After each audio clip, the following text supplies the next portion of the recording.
अस्सलामु अलैकुम वरहमतुल्लाहि वबरकातुहू। सामईन, सिरातल मुस्तकीम चैनल पे फिर से एक बार खुशामदीद। उम्मीद है कि आप सब खैरियत से होंगे। आपसे गुजारिश है कि अगर आप इस चैनल पे नए हैं तो चैनल को सब्सक्राइब करें, ऑडियो को लाइक करें, ज़्यादा से ज़्यादा शेयर करें और बेल आइकॉन पे क्लिक करें ताकि आपको नए ऑडियो की नोटिफिकेशन मिलती रहे। अल्लाह आपको बेहतरीन बदला दे। शमशीर बेनियाम हज़रत खालिद बिन वलीद रज़ी अल्लाह अन्हु की दास्तान शुजाअत इनायतुल्लाह अल्तमश। बिस्मिल्लाहिर्रहमानिर्रहीम। जिस वक्त मालिक बिन औफ काहिन के कमरे में दाखिल हुआ था, उस वक्त किसी इंसान की शक्ल का एक साया इबादत गाह की अकबी दीवार पर रेंग रहा था।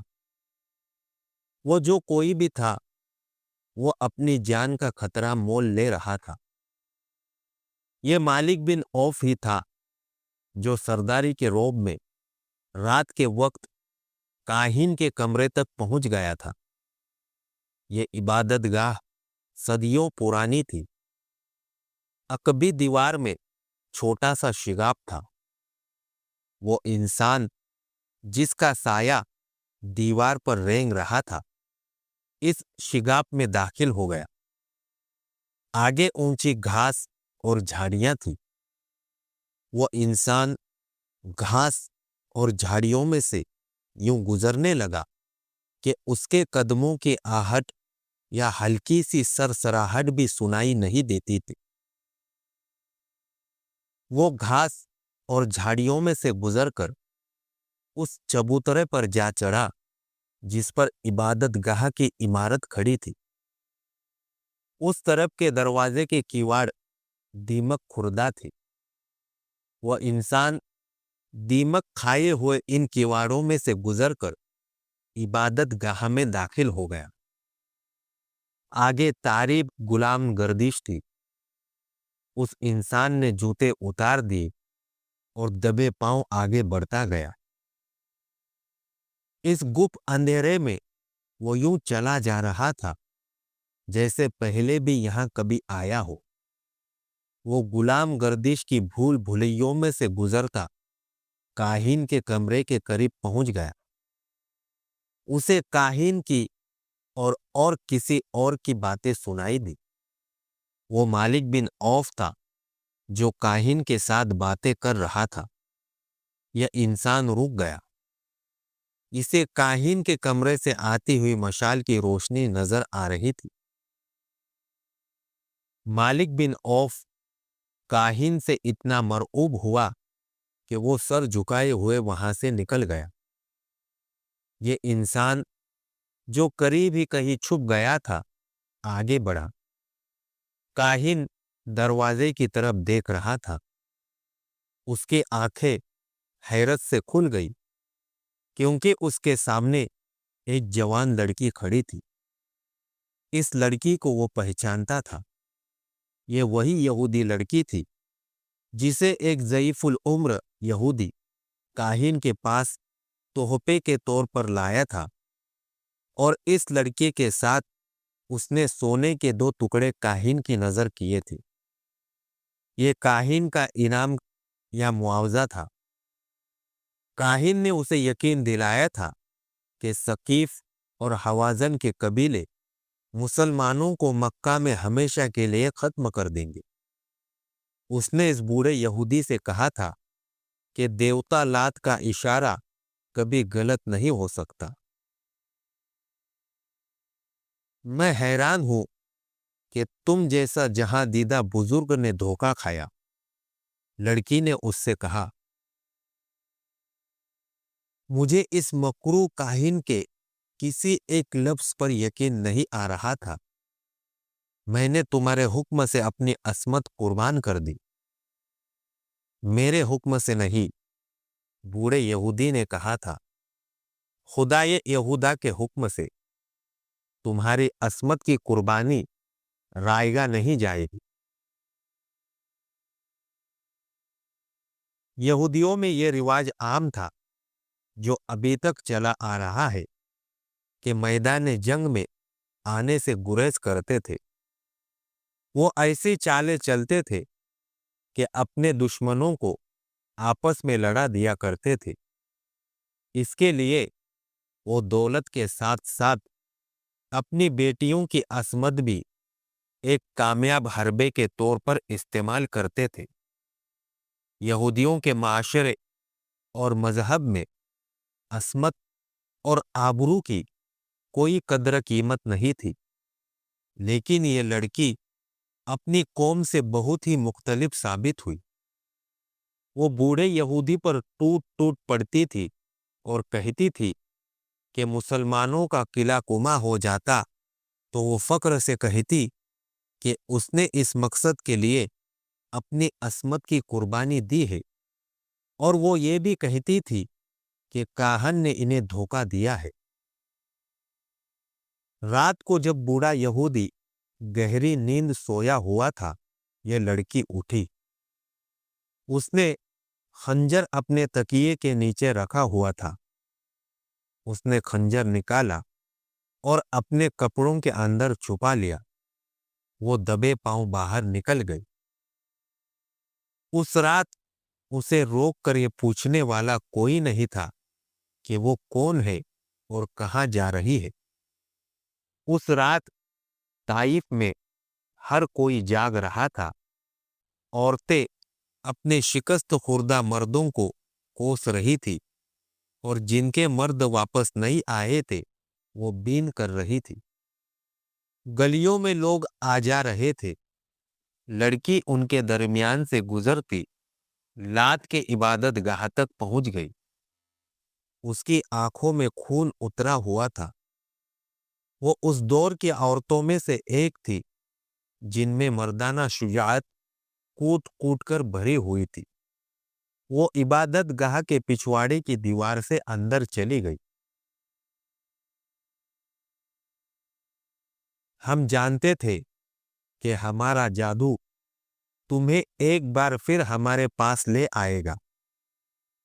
काहिन उस लड़की से कह रहा था, आओ, दरवाजे में खड़ी क्या कर रही हो।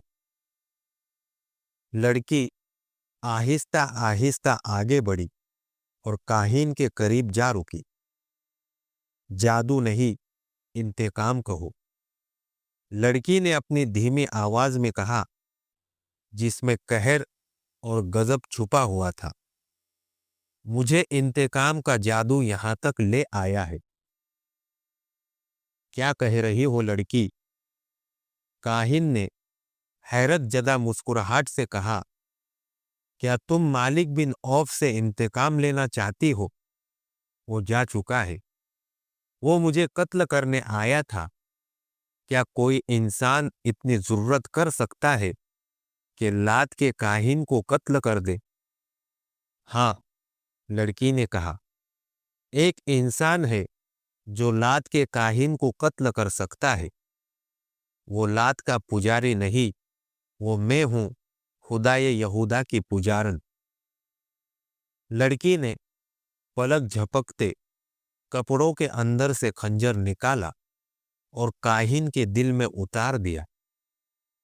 इसके साथ ही लड़की ने काहिन के मुंह पर हाथ रख दिया कि उसकी ऊंची आवाज न निकल सकी।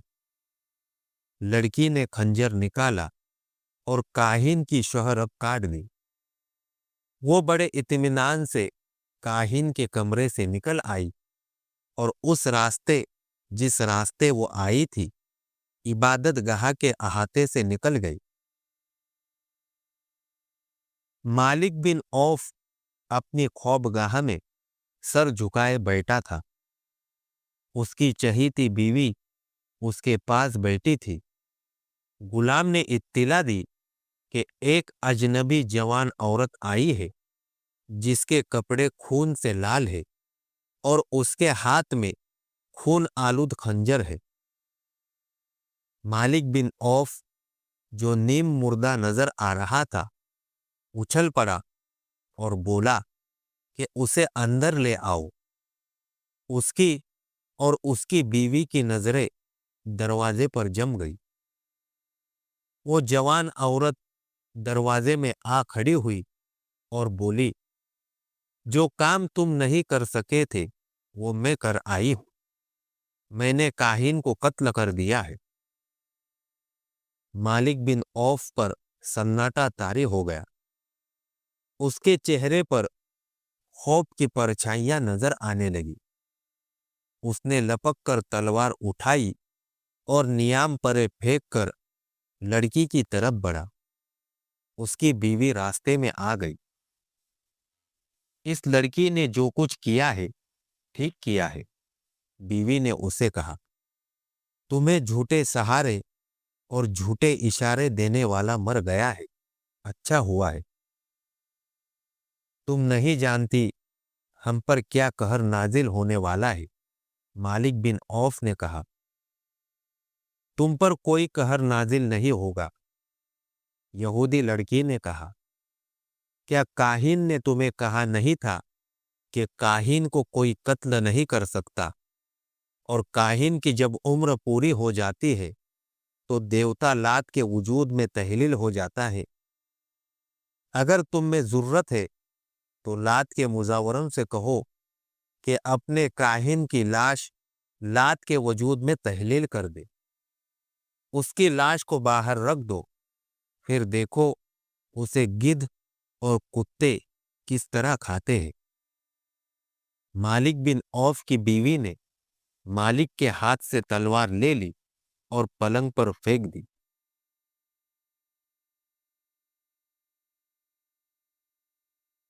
ہوش میں آ عوف کے بیٹے، بیوی نے اسے کہا، اپنی قسمت اس شخص کے ہاتھ میں نہ دے جو ایک لڑکی کے خنجر سے قتل ہو گیا ہے۔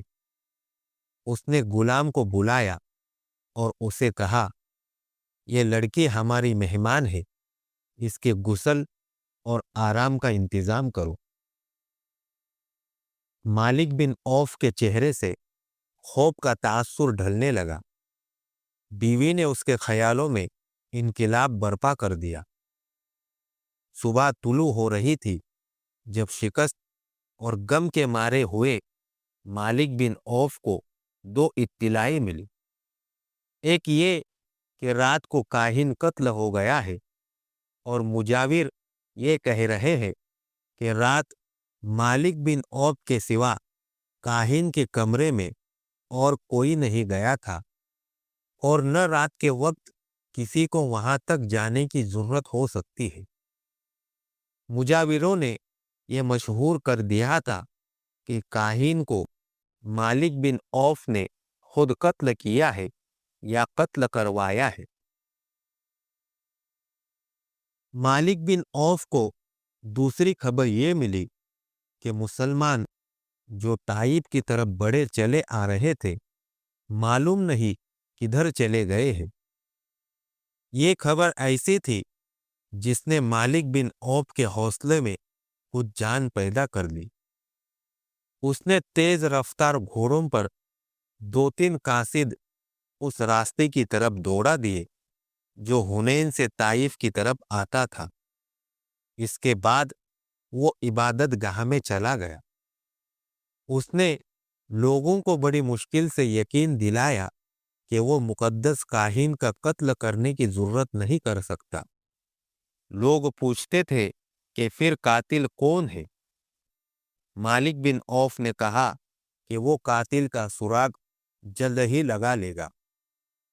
وہ یہودی لڑکی کو سامنے نہیں لانا چاہتا تھا۔ اس نے لوگوں کی توجہ ادھر سے ہٹا کر مسلمانوں کی طرف کر دی جو طائف کو محاصرے میں لینے کے لیے بڑھے آ رہے تھے۔ وہ عبادت گاہ کے اندر چلا گیا۔ اس نے مجاوروں کے ساتھ کسی طرح معاملہ طے کر لیا۔ لات کے پجاریوں، ایک بوڑھے مجاور نے باہر آ کر لوگوں کے ہراساں ہجوم سے کہا، ہمارے مقدس کاہن کو کسی نے قتل نہیں کیا، وہ دیوتا لات کے وجود میں گھل مل گیا ہے۔ دیوتا لات کے حکم سے اب میں کاہن ہوں۔ جاؤ اپنے بستی کو اس دشمن سے بچاؤ جو بڑھا چلا آ رہا ہے۔ مالک بن اوف جب اپنے گھر پہنچا تو کچھ دیر بعد اس کے بھیجے ہوئے قاصد واپس آ گئے۔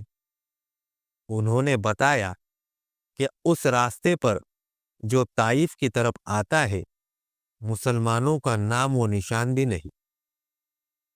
مالک بن اوف نے اپنے آپ کو دھوکے میں نہ رکھا۔ اس نے اپنے قبیلے کے سرداروں سے کہا کہ محمد صلی اللہ علیہ وسلم اپنے دشمنوں کو بخشنے والا نہیں، وہ کسی نہ کسی طرف سے جوابی وار ضرور کرے گا۔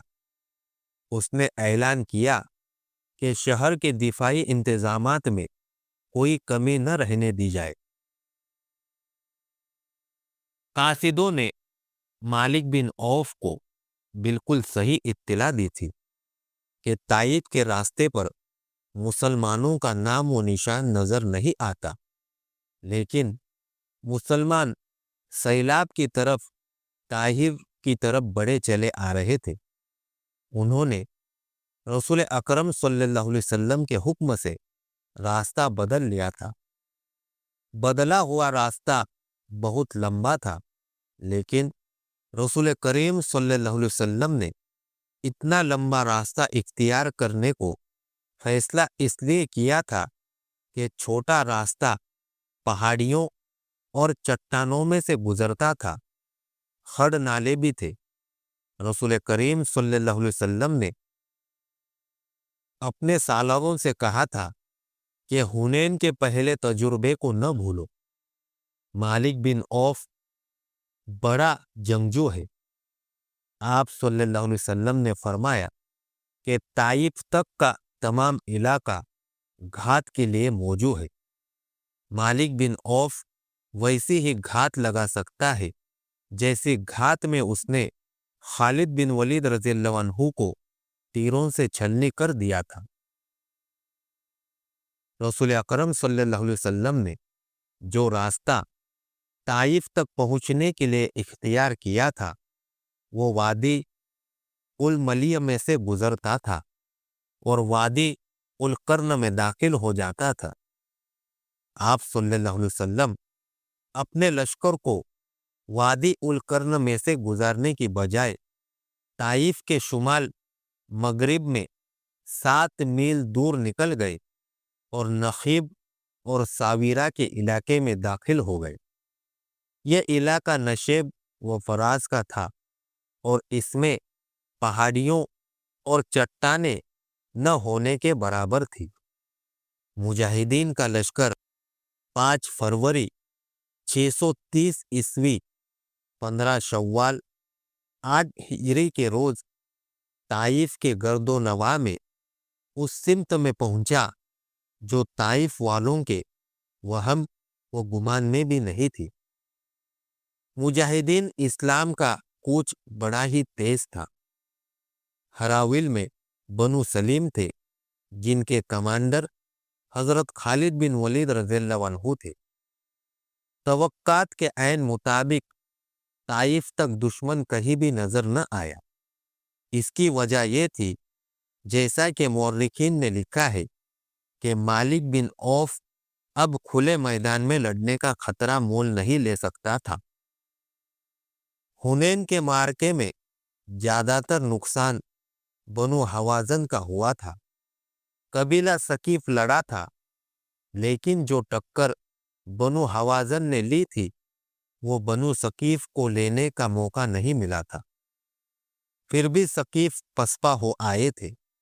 رسول کریم صلی اللہ علیہ وسلم اس خطرے سے بے خبر نہیں تھے کہ اہل ثقیف تازہ دم ہے اور وہ اپنے شہر کے دفاع میں لمبے عرصے تک لڑیں گے۔ معلوم نہیں یہ کس کی غلطی تھی کہ مسلمان شہر کی دیوار کے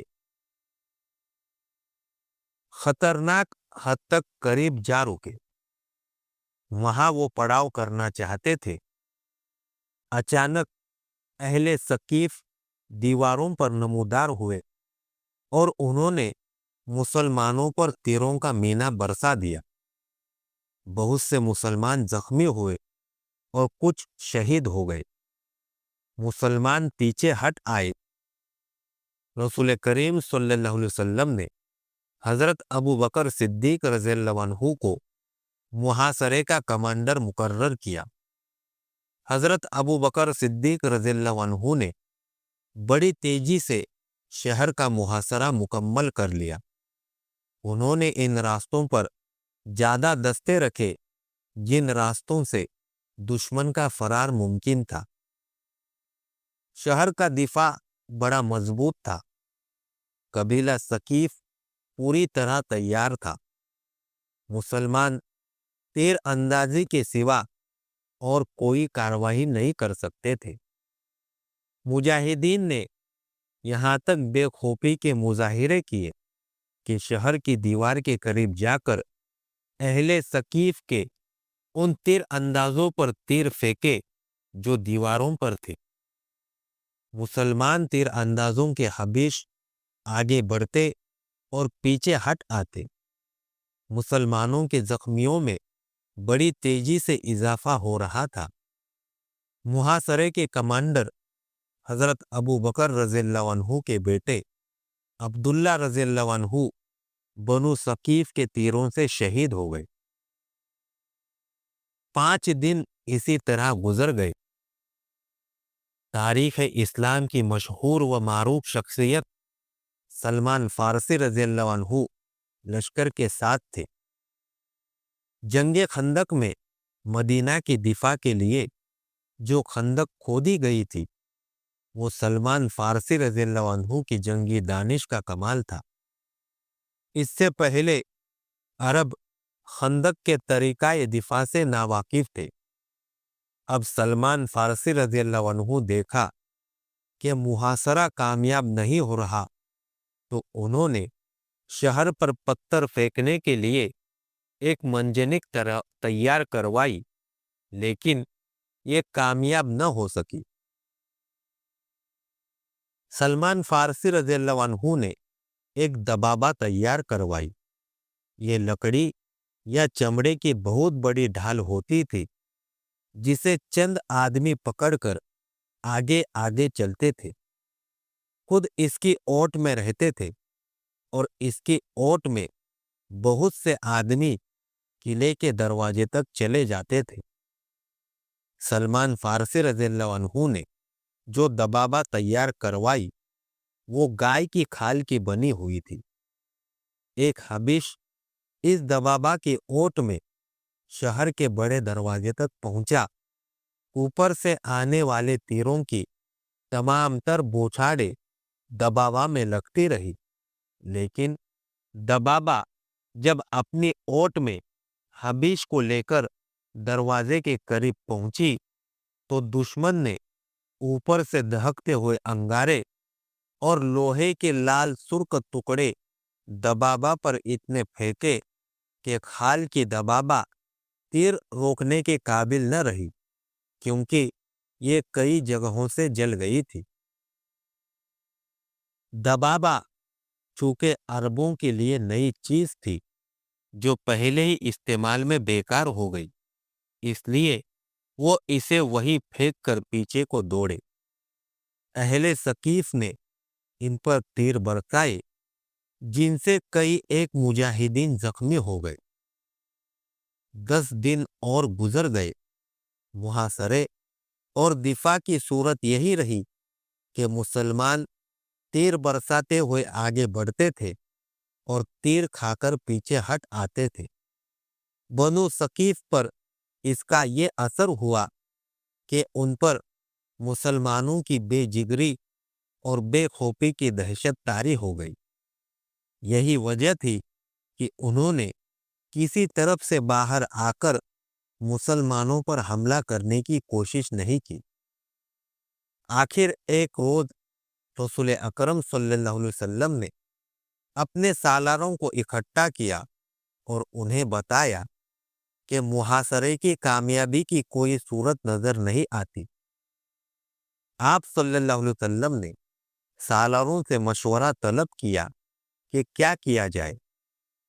حضرت ابو بکر رضی اللہ عنہ اور حضرت عمر رضی اللہ عنہ نے کہا کہ محاصرہ اٹھا لیا جائے اور مکہ کو کوچ کا حکم دیا جائے۔ خود رسول کریم صلی اللہ علیہ وسلم محاصرہ اٹھانے کے حق میں تھے، جس کی وجہ یہ تھی کہ مکہ کے انتظامات آپ صلی اللہ علیہ وسلم کی توجہ کے محتاج تھے۔ مکہ چند ہی دن پہلے فتح کیا گیا تھا۔ خطرہ تھا کہ طائف کا محاصرہ طول پکڑ گیا تو مکہ میں دشمن کو سر اٹھانے کا موقع مل جائے گا۔ 23 فروری 630 عیسوی 4 ذوالقعدہ آج ہجری کو محاصرہ اٹھا لیا گیا۔ محاصرہ اٹھانے کا اثر اہل ثقیف پر کچھ اور ہونا چاہیے تھا، لیکن ان پر اس قسم کا خوف طاری ہو گیا کہ مسلمان جو اب جا رہے ہیں معلوم نہیں کس وقت ٹوٹ آئے اور شہر پر یلغار کر کے شہر کی اینٹ سے اینٹ بجا دے۔ خود مالک بن عوف کی سوچ میں انقلاب آ چکا تھا۔ کاہن کی جھوٹی پیشن گوئی اور معرکہ حنین میں مسلمانوں کی ضربکاری نے اسے اپنے عقیدوں پر نظر ثانی کے لیے مجبور کر دیا تھا۔ مسلمان 26 فروری کے روز جو ارانہ کے مقام پر پہنچے، جہاں رسول کریم صلی اللہ علیہ وسلم نے مال غنیمت اکٹھا کرنے کا حکم دیا تھا۔ اس مال غنیمت میں 6000 عورتیں اور بچے تھے اور ہزارہ اونٹ اور بکریاں بھی تھی۔ فوجی ساز و سامان کا انبار تھا۔ رسول کریم صلی اللہ علیہ وسلم نے دشمن کی عورتوں، بچوں اور جانوروں کو اپنے لشکر میں تقسیم کر دیا۔ مجاہدین کا لشکر جو ارانہ سے ابھی چلا نہ تھا کہ قبیلہ حوازن کے چند ایک سردار رسول کریم صلی اللہ علیہ وسلم کے حضور پہنچے اور یہ اعلان کیا کہ حوازن کے تمام تر قبیلے نے اسلام قبول کر لیا ہے۔ اس کے ساتھ ہی ان سرداروں نے رسول اکرم صلی اللہ علیہ وسلم سے درخواست کی کہ ان کا مال غنیمت انہیں واپس دے دیا جائے۔ رسول کریم صلی اللہ علیہ وسلم نے پوچھا کہ انہیں مال غنیمت میں سے کون سی چیز زیادہ عزیز ہے، اہل و عیال یا اموال؟ سرداروں نے کہا کہ ان کی عورتیں اور بچے انہیں واپس کر دیا جائے اور باقی مال غنیمت مسلمان اپنے پاس رکھ لے۔ رسول کریم صلی اللہ علیہ وسلم نے مجاہدین کے لشکر سے کہا کہ بنو حوازن کو ان کی عورتیں اور بچے واپس کر دیے جائے۔ تمام لشکر نے عورتیں اور بچے واپس کر دیے۔ بنو حوازن کو توقع نہیں تھی کہ رسول کریم صلی اللہ علیہ وسلم اس قدر فیاضی کا مظاہرہ کریں گے یا مجاہدین کا لشکر اپنے حصے میں آیا ہوا مال غنیمت واپس کر دے گا۔ مسلمانوں کی اس فیاضی کا اثر یہ ہوا کہ قبیلہ حوازن نے اسلام کو دل و جان سے قبول کر لیا۔ حوازن کے سردار اپنے اہل و عیال کو ساتھ لے کر چلے گئے۔ مسلمانوں کی فیاضی کے اثرات طائف کے اندر تک پہنچ گئے۔ مسلمان ابھی ذوالارانہ میں ہی تھے کہ ایک روز مالک بن عوف مسلمانوں کی خیمہ گاہ میں آیا اور رسول کریم صلی اللہ علیہ وسلم کے حضور پہنچ کر اسلام قبول کر لیا۔ دیوتا لات کی خدائی ہمیشہ کے لیے ختم ہو گئی۔ آج کے لیے اتنا ہی کافی ہے۔ اگلی داستان جاننے کے لیے ہمارے ساتھ جڑے رہیے اور اس آڈیو کو زیادہ سے زیادہ شیئر کرنا نہ بھولیں۔ دعاؤں کی گزارش۔ السلام علیکم ورحمۃ اللہ وبرکاتہ۔